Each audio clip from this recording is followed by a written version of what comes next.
네, 여러분 안녕하세요. 그럼 계속해서 지난 차시에 이어서 자율주행 자동차 상용화를 위한 각 국가별 정책 현황에 대해서 살펴보는 시간을 갖도록 하겠습니다. 우리가 바로 지난 차시에서 이제 미국에 대해서 좀 살펴봤었고요.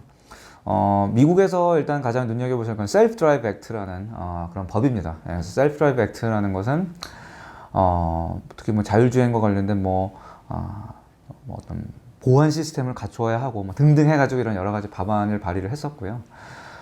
그리고 또 이제 눈여겨봐야 할 것은 미국에서 이제 매년 거의 매년 가까이 자율주행 기술 개발을 위한 어떤 기업 지원하고 상용화 그리고 어떤 사회적인 뭐 수용성 이런 다양한 측면에서의 어떤 그런 합의 내지는 가이드라인을 제시하는 차원에서 1.0부터 4.0까지 매년 가이드라인을 발표를 하고 있습니다. 그래서 지난 시간에는 3.0과 4.0에서 어떤 내용들이 수록되어 있는지에 대해서 한번 살펴봤었고요. 그리고 이제 인프라적인 측면에서는 어쨌든 가장 대표적인 건 이제 미시간 대학의 MCT가 있었습니다. 그래서 자율주행과 관련된 어떤 다양한 그 자율주행 차량을 운행하면서 있을 수 있는 그런 상황들에 대해서 테스트를 할 수 있는 환경을 이제 구축을 했다라는 거. 그리고 실제로 이제 이 MCT는 정말 대표적인 테스트 베드로서 세계 각국이 이 미국이 가지고 있는 MCT라는 테스트 베드 인프라를 좀 벤치마킹을 해서 어떤 본인들만의 인프라를 구축을 하고 있는 현황이고요. 그 부분은 이제 우리나라도 마찬가지입니다. 예, 그 MCT와 함께 또 대표적으로는 이제 스마트 콜럼버스 프로젝트라고 해서 콜럼버스 시에서 이런 뭐 자율주행뿐만 아니라 어떤 전기차 등등 이런 미래차 관련 인프라를 구축을 하고 실증을 하는 내용들에 대해서 좀 설명을 드렸습니다. 예. 오늘은 미국의 정책 현황에 이어서요, 뭐 유럽이나 또 아시아권 관련해서 자율주행 기술과 어떤 시장을 선점을 하고 그런 정책적인 지원을 활발하게 하고 있는 그런 또 다른 국가들을 사례들 중심으로 해서 살펴보려고 합니다. 예, 그래서 우리가 이제 맨 처음 살펴볼 것은 이제 유럽입니다. 유럽. 예. 유럽은 자율주행 정책 동향이 어떨까? 일단 제가 뭐 그림도 하나 소개를 해드렸습니다만은 이제 좌측에 보이시는 것이 어떤 수준에 따라서 이렇게 지금 글자가 올라가시는 걸 보일 수가 있고, 그리고 이제 이 세로축은 드라이빙 컴플렉시티입니다. 그러니까 어떤 그 환경이 얼마나 복잡해지는 거죠. 운전에 필요한 얼마나 환경이 복잡해지는가라고 했을 때 약 한 2020년도부터 시작을 해서 2025년 내지는 2030년까지의 로드맵을 이렇게 수립을 한 겁니다. 예, 그래서 뭐 도로 인프라에서부터 자율주행 수준까지 언제 어떻게 구축을 할 것이다 라는 거를 이제 그 그래프를 보면 한눈에 알아보실 수가 있고요. 바로 이렇게 2020년부터 30년까지 자율주행의 상용화를 위한 로드맵을 구축을 하는데, 이제 이 로드맵을 이제 여기 보시는 것처럼 이제 유로피언 로드맵 스마트 시스템 for automated driving이라고 해서 EPOSS라고 하죠. 에포스라는 로드맵을 수립을 합니다. 그래서 구체적으로 이제 어떤 자율주행차의 어떻게 보면 기술 개발 로드맵이죠. 일단은 뭐 2025년까지 보면은 뭐 하이웨이 오토파일럿 해서 레벨 뭐 4단계까지 도달을 하는 거로겠죠.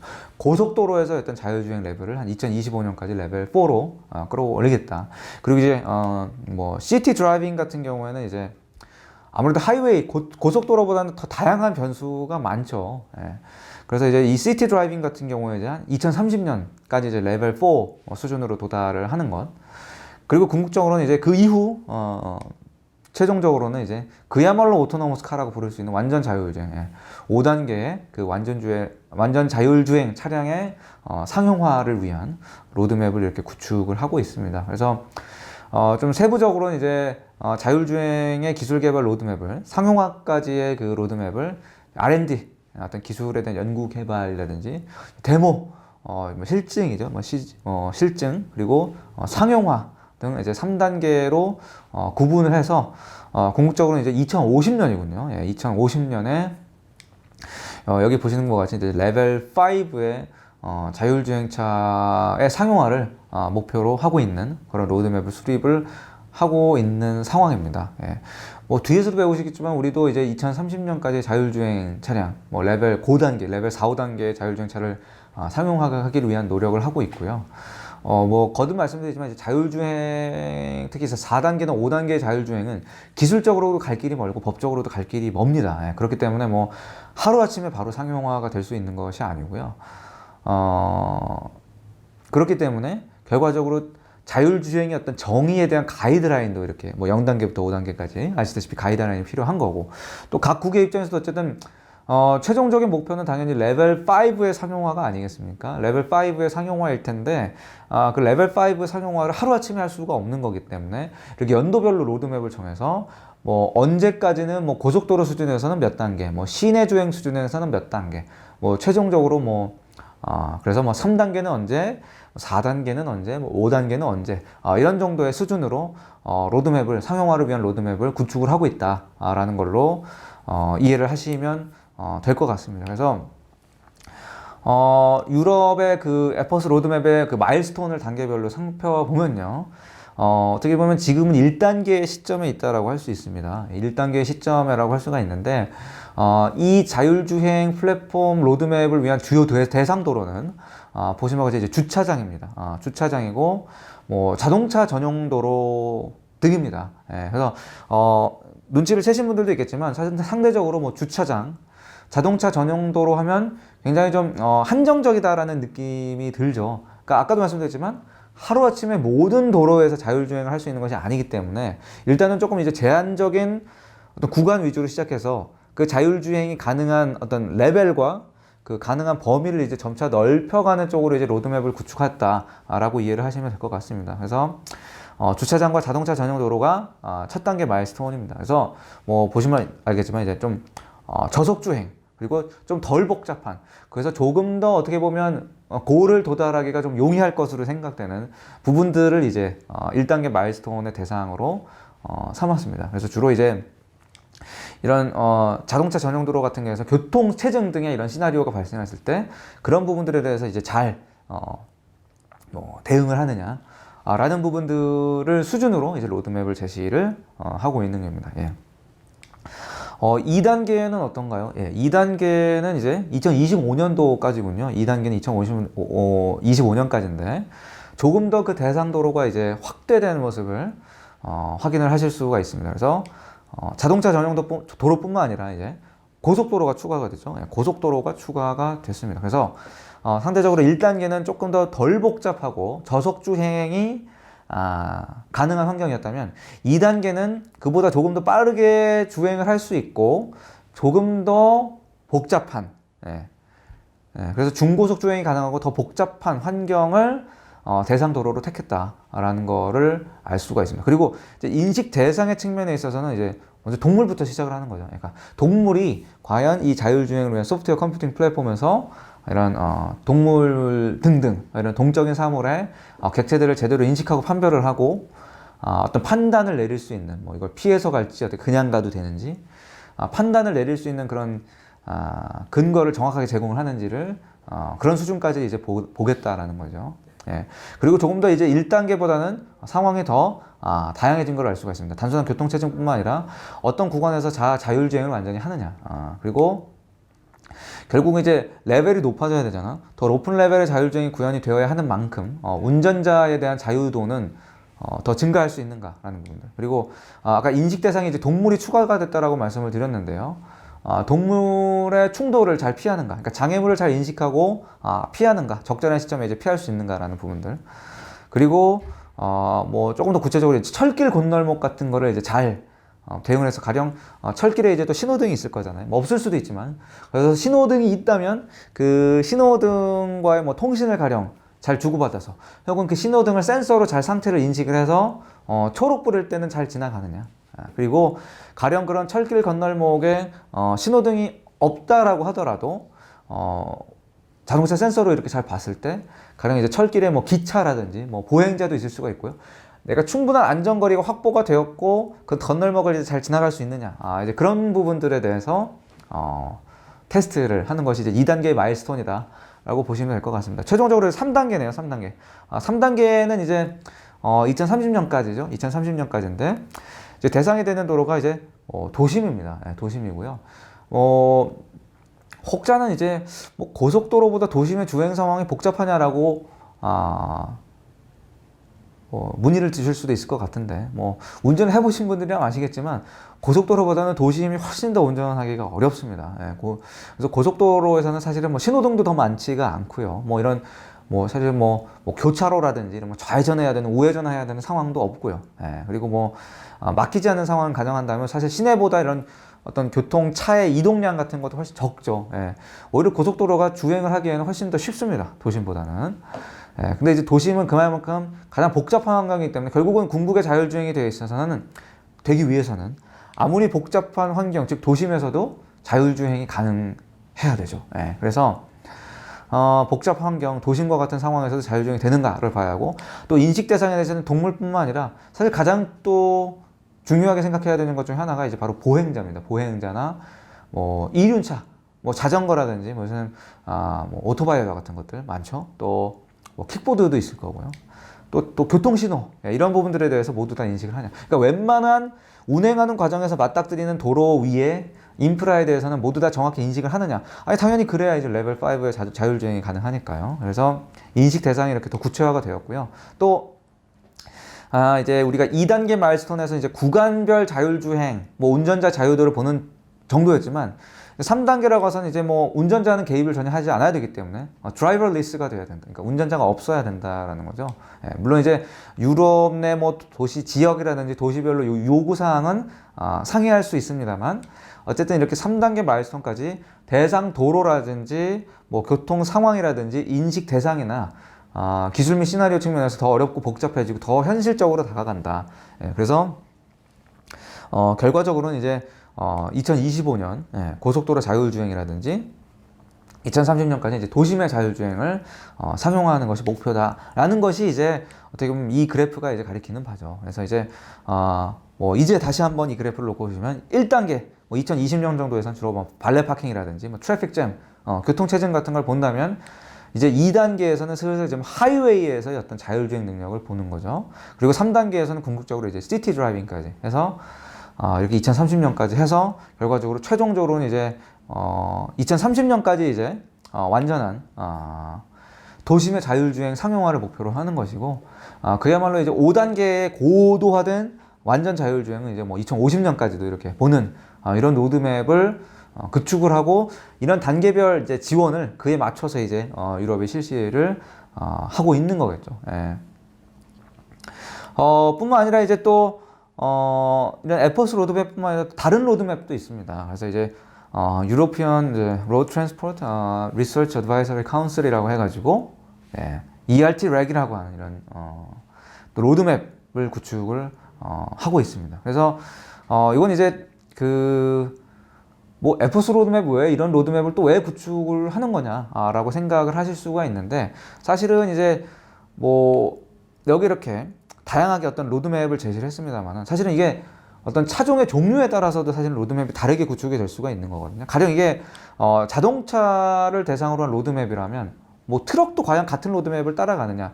사실 트럭과 또 버스는 이야기가 달라지거든요. 대중교통으로 가면 또 스토리가 달라지기 때문에 트럭이 가지고 있는 로드맵이나 버스가 가지고 있는 그런 로드맵들은 달라질 수가 있습니다. 그래서 이 ERT 렉 로드맵 같은 경우에는 일반 승용차라든지 보신 바와 같이 또 트럭으로 좀 세부적으로 구분을 해서 이런 자율주행 자동차의 상용화를 위한 로드맵을 제시를 하고 있는 거죠. 예, 그래서 이제 마찬가지입니다. 이제 ERT 렉 로드맵도 마찬가지로 2030년까지 레벨 5의 완전주행 자동차를 개발을 하는 것이 목표가 되겠습니다. 그래서 이제 다만 이제 자동차 같은 경우는 이제 파크 어시스턴스가 눈에 띄어요. 파크 어시스턴스 중심의 레벨 2를 이제 2016년에 상용을 한다라는 거. 그리고 2020년까지는 이제 뭐죠? 드라이버리스 발레 파킹이라고 해서 이제 완전 자동 주차죠. 자동 주차도 가능한 수준까지. 그리고 이제 2024년까지는 레벨 5 바로 직전 수준이죠. 레벨 4의 하이웨이 파일럿이 가능한 수준이고, 최종적으로 이제 2030년까지는 fully automated vehicle 수준으로 레벨 5의 이제 자율주행 자동차 수준으로 나가겠다라는 이제 로드맵을 구축을 하고 있고요. 뭐 트럭도 결과적으로는 이제 fully automated 트럭 같은 경우에는 이제 30년까지 레벨 5를 구축을 하겠다. 라는 그런 목표는 어느 정도 차와 동일하지만 그 과정이 이제 조금씩 목적과 활용도에 따라서 조금 달라지는데요. 트럭의 가장 큰 목적은 뭡니까, 여러분? 승용차는 사실은 뭐 사람을 이동하는 것일 수도 있고 뭐 그런 걸 수도 있는데 트럭 같은 경우 이제 주로 배송입니다. 예. 물류가 어떤 주 어플리케이션이 될 수도 있죠. 근데 이제 이 트럭에서 특히 중요한 건 이런 플래토닝이라고 하는 운전자가 이제 어떤 모든 기능에 책임을 지는 이런 어떤 협조형 차간거리를 제어하는 기술이 또 굉장히 중요하더라고요. 플래토닝 기술이라는 것이. 그래서 이제 뭐 이거는 이제 이 수업을 통해서 드리는 말씀이지만 이제 트럭도 사실은 자율주행과 관련된 기술에 굉장히 관심이 많거든요. 이거는 차량 공유 업체가 자율주행 기술에 대해서 관심을 많이 가지는 원리와 유사합니다. 차량 공유 업체가 자율주행 기술에 많은 관심을 가지는 이유는 그만큼 이제 차량 공유 서비스를 하면서 가장 많은 비용이 드는 부담이 그 내부에 탑승한 운전사거든요. 뭐 운전사의 인건비라든지 이런 부분들이 이제 가장 만만치 않게 비용을 차지하는데 완전 자율주행이 되게 되면 이제 그런 부분에서 비용을 굉장히 절감할 수 있기 때문에 차량 공유 업체가 이제 이런 자율주행에 대해서 선호를 하듯이 트럭도 마찬가지입니다. 트럭도 특히 트럭을 활용한 장거리 운송을 할 때에는 특히 미국 같은 경우에 특히 장거리 운송을 할 때에는 한 사람의 운전사가 이 트럭을 운전을 하는 것이 아니고 번갈아 가면서 운전을 하거든요. 장거리니까요. 그렇기 때문에 그런 상황에서는 이제 물류 배송 비용이 더 인건비만 하더라도 더 더블이 될 수가 있겠죠. 그렇기 때문에 트럭을 활용한 이제 배송 업체들도 자율주행 기술에 굉장히 관심이 많고요. 특히 이렇게 어떤 여러 대의 물건을 동시에 이동할 필요가 있을 때 이런 플래트닝, 일정 구간에 있어서는 이런 협조형 차간거리를 제어하는 기술들이 굉장히 이슈가 되기 때문에 특히 이제 트럭 같은 경우는 이제 플래트닝 기술을 기반으로 한 자율주행이 굉장히 중요하고요.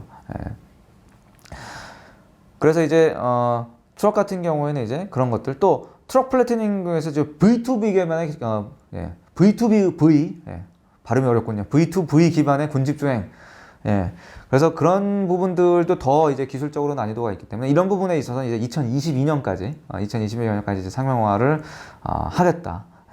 그런 부분들이 이제 이 트럭이 가지고 있는 시나리오가 되는 거죠. 그래서 뭐 자동차 같은 경우 뭐 주로 주차, 뭐 체증, 뭐 그리고 뭐 어떤 뭐 그런 부분에 대한 자동차 전용 도로에서 어떤 뭐 움직임 그런 부분들이 이슈라면 트럭은 이런 플래토닝 기반의 어떤 배송 등이 자율주행을 구현하는 로드맵에서 그런 차이가 있는 거다라고 말씀을 드릴 수가 있겠습니다. 그래서 이렇게 연도별로 또 이 차종의 종류별로, 교통수단의 종류별로 이렇게 두 가지 로드맵이 대표적으로 유럽에서는 마련이 되어 있고 그에 따라서 이제 정책 지원이 이루어지고 있다라고 생각을 하시면 될 것 같습니다. 자, 독일은 어떨까요? 좀 개별적으로 살펴볼 필요가 있을 것 같은데요.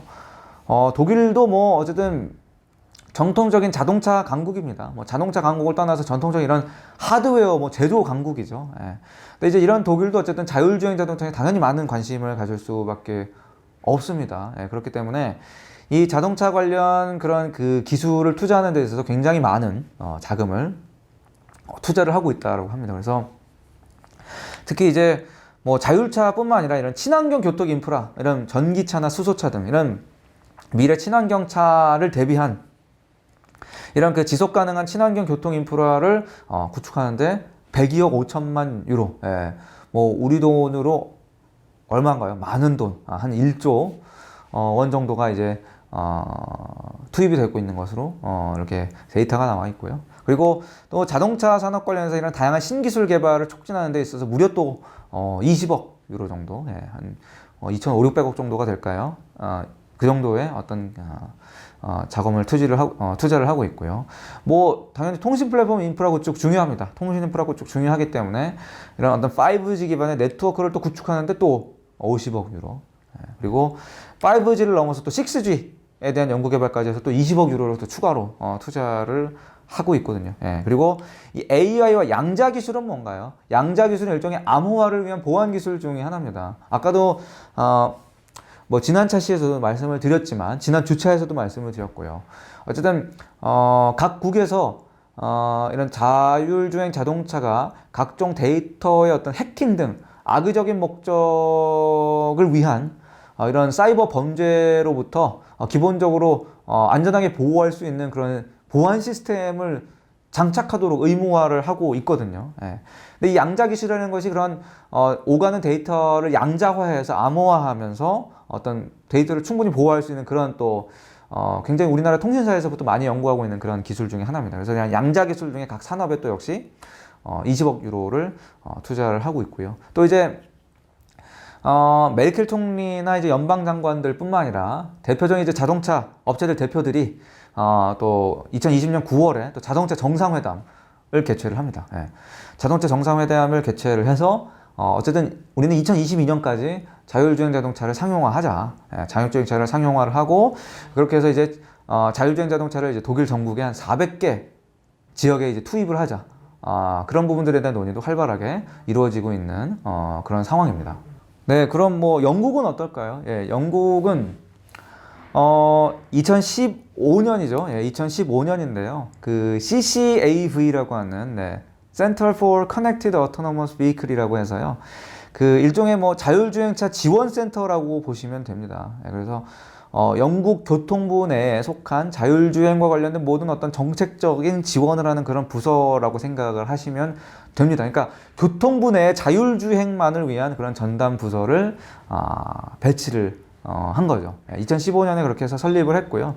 그리고 또 2018년에는 보시는 바와 같이 이제 Automated and Electric Vehicle Act라는 법안을 의회에 통과를 합니다. 굉장히 제목이 긴데요. 어떤 법안이냐 하면 저희가 이제 바로 지난 주차에서 자율주행의 법적 쟁점이라고 해서 사고 단계에서의 그 법적 쟁점들에 대해서 살펴보지 않았습니까? 그래서 어쨌든 사고 단계에서 발생할 수 있는 문제는 뭔가요? 책임 주체를 누구로 규정을 해서 어떤 보상 절차를 어떻게 할 것이냐라는 그런 부분이죠. 그리고 보험을 어떻게 적용할 것이냐라는 부분인데 뭐 참고로 복수천에서 말씀드리면 영국은 어땠죠? 어쨌든 보유자가 가입한 보험에서 먼저 피해 보상을 하고 향후에 그 차량의 어떤 결함 등이 이제 인정된다고 했을 경우에는 그걸 이제 제조사의 구상권을 청구하는 그런 방법을 채택을 하고 있다라고 말씀을 드렸는데요. 그런 어떤 것들이 결국은 2018년에 통과된 법안, 뭐 사고 보상이라든지 보험 확대 등 이런 법안들의 근거를 해서 이제 시행이 되고 있는 것이라고 생각을 하시면 이해가 될 것 같습니다. 예, 그리고 2019년에는 또 코드 오브 프랙티스를 이제 발표를 하는데 어떤 내용이냐면 차량에 대한 어떤 내외부에서의 통제입니다. 내부의 어떤 탑승자라든지 외부에서의 통제라든지 그리고 뭐 도로를 주행 가능한 차량은 뭐가 있을까? 도로를 주행 가능한 차량은 뭐가 있을 거며 또 어떤 보험은 어떻게 구비를 해야 되냐? 자율주행을 테스트를 하는 차량이라면 뭐 얼마만큼 상당의 보험을 어떤 상품을 가입을 했느냐에 대해서 이제 자율주행, 도로주행 테스트를 위한 어떤 진행 요건들에 대해서 이렇게 좀 정의를 하는 것들을 또 발표를 했고요. 그리고 이제 동일한 해인도 2019년에는 역시 그 Future of Mobility라고 하는 Urban Strategy를 발표를 합니다. 그래서 어떤 전략이냐면 화물과 그리고 승객 그리고 서비스를 위한 도시 모빌리티다라는 거죠. 그래서 이것은 이제 자율주행을 위한 자동차뿐만 아니라 자율주행을 위해서 촉발되는 다양한 또 산업들이 있을 거잖아요. 뭐 차량 공유 서비스든 아니면 뭐 물류 배송 서비스든 뭐 다양한 그리고 뭐 어떤 항공 택시 또 배웠었죠, 여러분. 그런 다양한 서비스를 바탕으로 한 어떤 도시 모빌리티 혁신을 추진하기 위한 이런 전략적 뭐 지원 방안 이런 것들에 대해서 이제 발표를 했다라고 보시면 되겠습니다. 이렇게 어쨌든 유럽은 2030년까지 완전 자율주행을 상용을 하겠다라는 그런 비전 로드맵을 발표를 하고 있고요. 또 독일과 또 영국도 각자 이런 자율주행을 위한 정책을 위해서 예산도 이렇게 많이 지원을 하고 있고 자율주행을 위한 전담 부서들도 배치를 하면서 이런 자율주행을 안착시키기 위한 사회적인 수용성을 더 높이기 위한 혼란을 최소화하기 위한 이런 정책 마련에 굉장히 신경을 쓰고 있다라고 말씀을 드릴 수가 있을 것 같습니다. 네. 그리고 뭐 일본도 굉장히 노력을 하고 있습니다. 그래서 특히 경제산업성이나 이제 국토교통성을 중심으로 이제 자율주행의 사업화를 위한 검토에 또 출범을 했었고요.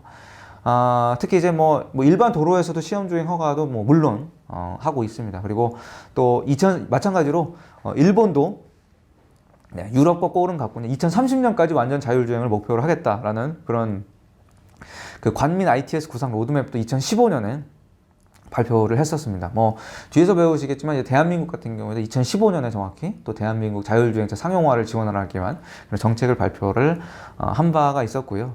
또 일본 또 자동차 연구소 내에도 이런 부지안에 대한 테스트를 주행도로도 있고요. 그리고 이제 뭐 코로나19로 지금 연기가 되고 있습니다만 원래는 이제 도쿄 올림픽이 개최가 된다라고 한다면 이런 도쿄 올림픽에 이런 무인 버스나 택시 등의 서비스도 제공을 할 예정이었습니다. 굉장히 이제 뭐 정책적으로나 인프라적인 측면에서 굉장히 많이 준비를 하고 있는 것으로 알고 있고요. 네, 그래서 이런 다양한 노력들이 또 일본에서 펼쳐지고 있다. 네. 그리고 또 이제 2018년에는 또 자율주행 인프라 측면입니다. 인프라 측면. 예. 그러니까 주로 이제 기술적인 측면에서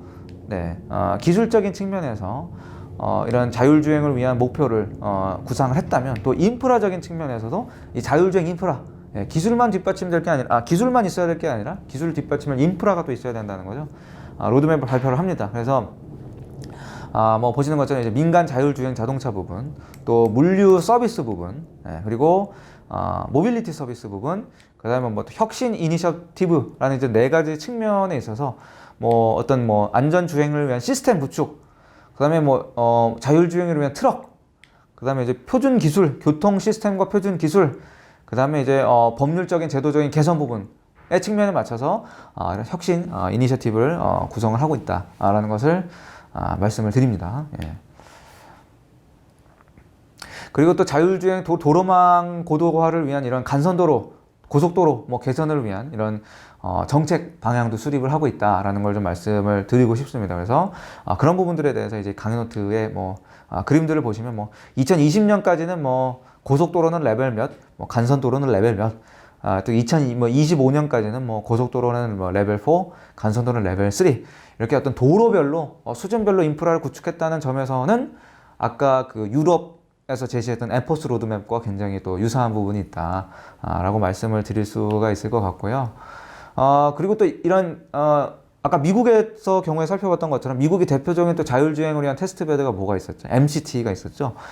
미국에는 MCT가 있다고 하면 일본에는 또 보시는 바와 같이 이제 J타운이라고 하는 또 자율주행 인프라가 보유가 되어 있습니다. J타운은 이제 MCT는 이제 2015년에 완성을 했는데 J타운은 이제 2016년에 완성된 자율주행 자동차 평가 시험장이다라고 보시면 되고요.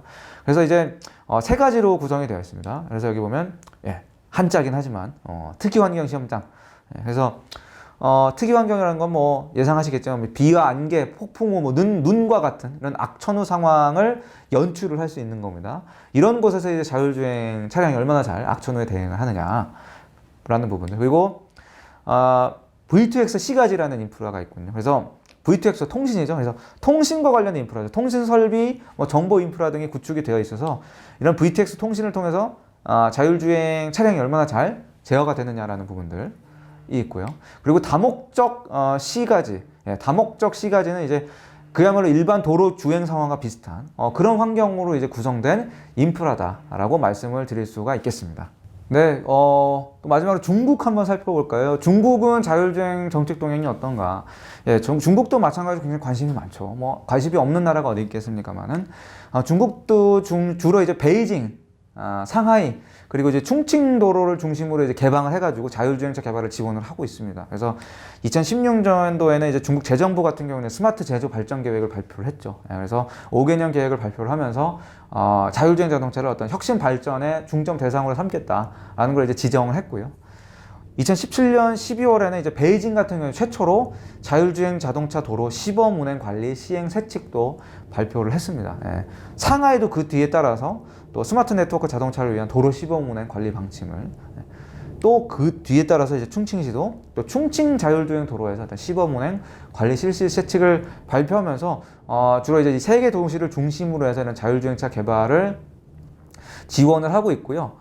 뭐 미국의 MCT가 있었죠. 일본에는 J타운이 있었습니다. 중국도 이런 베이징과 상하이와 또 충칭시를 중심으로 이런 자율주행을 테스트할 수 있는 이런 인프라를 보유를 하고 있습니다. 그래서 베이징 같은 경우에는 뭐 주로 교통 운송 스마트를 위한 주행 시험 기지라는 인프라를 보유를 하고 있고요.